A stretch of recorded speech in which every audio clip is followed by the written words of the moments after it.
This is Sandi Green, and gotta love it. It's springtime, and with springtime, it's time for cleaning up.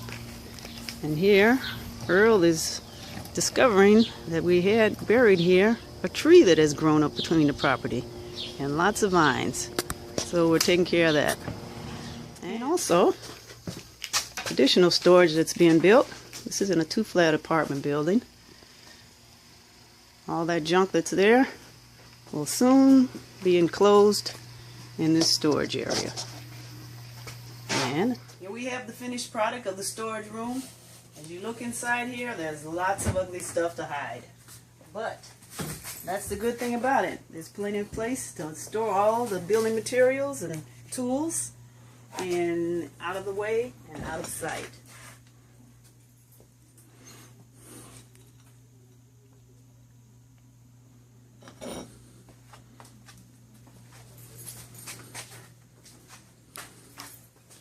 And additional storage that I'm working on right now is this closet.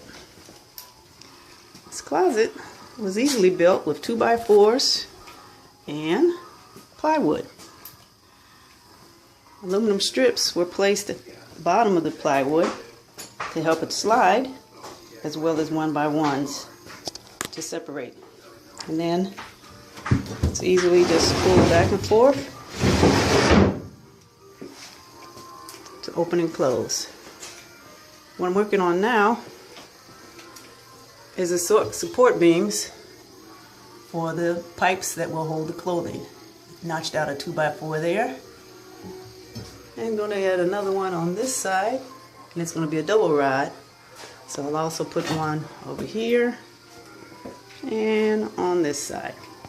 So it's all about finding extra space to hide all the storage needs, which you never seem to have enough room for.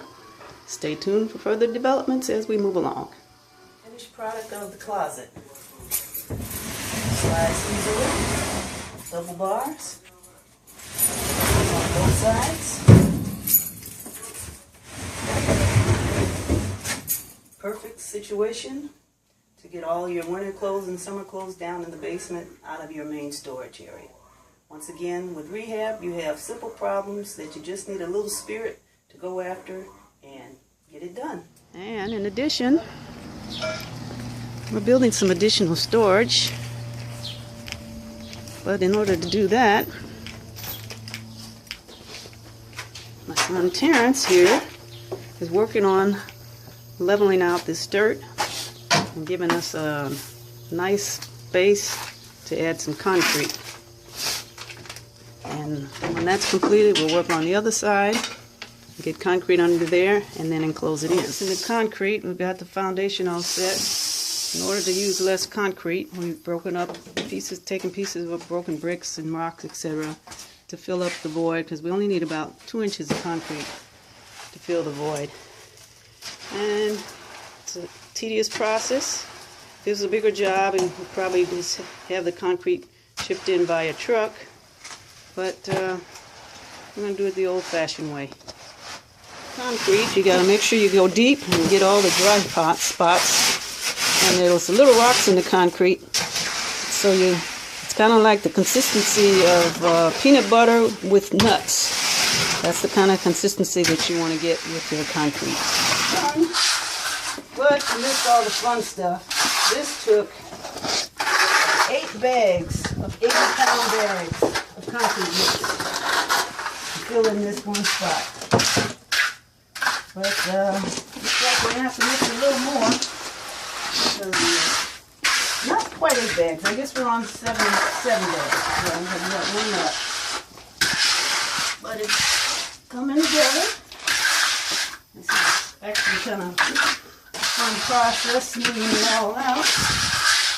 You can see it, in spite of the rocks, it levels out really well. You just have to make sure that when you're spreading it, you keep one side of your trowel up so it doesn't hang up like that. And you kind of give it a little shimmy to help aggregate the rocks that are in the mix. And when you have a wide space like this, you're better off using a wide trowel. It'll help you keep it pretty even.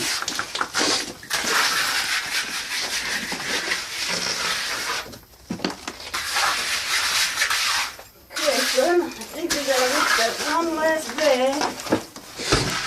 Fill in this hole over here. And this puppy go to bed. Lining up now. You can see it's all done except for the final finish. But this one's going to be outside. It was probably separated with a spacer because of the hot and the cold. It prevents it from cracking. But this is all indoors and primarily going to be used for a storage area. So we won't worry about spacers. All that's left now is to finish off the edges. And put your initials in it. If you want to autograph your work, I wouldn't recommend it. Because if your kids see you doing it, they'll think that's the way to go. It's somebody's first concrete outdoors. And last but not least, make sure you clean your tools. Because there's nothing harder than working with concrete trowels, etc. that have old concrete dried in them. And make your job much too hard. Till next time, remember, the best way to get a job done, you gotta love it. Here we are with Gotta Love It. Well, as you can see, the concrete flooring came out great. You can see and get a little close-up on how well it turned out. Nice and level, nice and smooth. We've also got the framing in for the door that's going to be put up. And likewise on this side, got the aluminum sheeting on the bottom so that when the door is on there, it will slide nice and easy. And we're pretty good. So in a second we'll show you how it comes together and we'll have the finished product. And remember, the best thing is you gotta love it.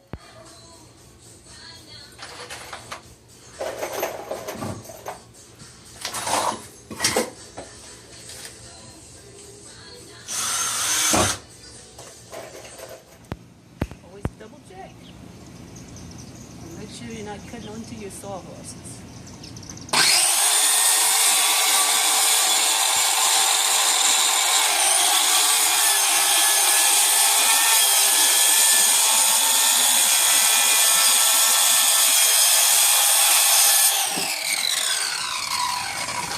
Nothing to do.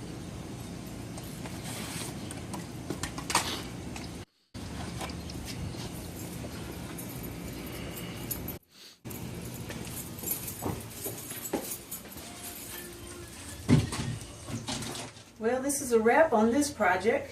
As you can see, storage area is complete. And all we have left now is to put the latch on here. Concrete floor is done. It's all enclosed. So,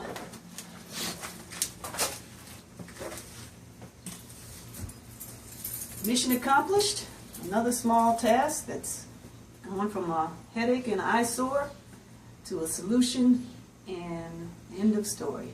So, remember, when you run into those little headaches, problems around the house, one of the first solutions that you gotta have is you gotta love it.